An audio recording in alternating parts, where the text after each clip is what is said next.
The static in the nursery in 2021. My wife Sarah and I bought our first home in a quiet suburb of Chicago. We were expecting our first child, a boy named Toby. To make sure everything was perfect, I installed a high-end, smart baby monitor with night vision, motion sensors, and two-way audio. For the first 3 months, it was a lifesaver. But then, the ghost signals began. Bye. It started on a rainy Tuesday. Sarah and I were in the living room while Toby was napping upstairs. Suddenly, the monitor on the coffee table crackled to life. We heard a soft, melodic humming. It was a lullaby, but it wasn't one we knew. The voice was thin, raspy, and sounded like it was coming from a very old woman. "Is your mom here?" I asked Sarah, confused. "No, she's in Florida," she whispered, her face turning white. We ran upstairs. The nursery was freezing cold. Toby was sleeping peacefully, but the rocking chair in the corner was slowly moving back and forth, as if someone had just stood up from it.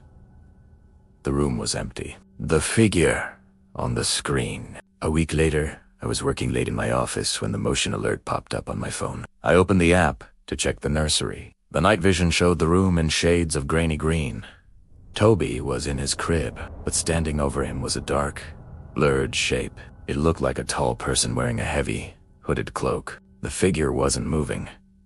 It was just leaning over the crib, its face inches away from my son's. I grabbed a heavy flashlight and sprinted to the nursery. I burst through the door, ready to fight an intruder. The room was empty. No one was at the crib. No one was in the closet. The window was locked from the inside. I checked my phone again while standing in the middle of the nursery. On the screen, the figure was still there, standing right next to me.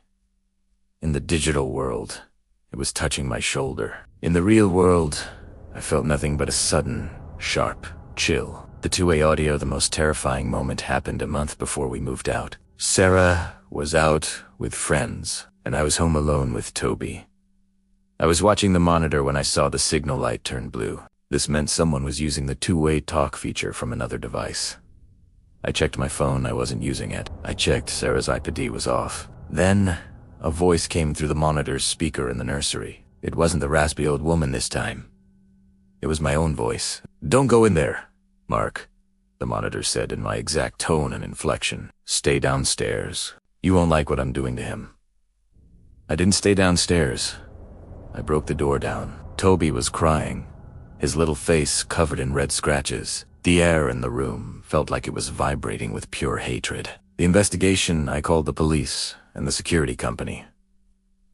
The technicians checked the logs. They told me the monitor hadn't been hacked. There were no external logins. According to the data, the audio was coming from inside the nursery. We moved into a hotel that night and put the house on the market the following week. The final message as I was packing the last of our things: I found the baby monitor in a box. Even though it was unplugged and the battery was dead, the screen suddenly flickered to life one last time. It showed a video of the nursery, but it wasn't our nursery. It was a room from 100 years ago, dimly lit by candles. In the crib was a child who looked exactly like Toby, and standing over him was the woman in the black cloak. She looked directly into the camera, smiled with a mouth full of jagged teeth, and whispered, "He's mine in every century." I threw the monitor into the fireplace and watched it burn. We live in an old apartment now, and we use a simple, non-digital, but sometimes, latte, at night primera, soft, raspy humming, coming from the vents.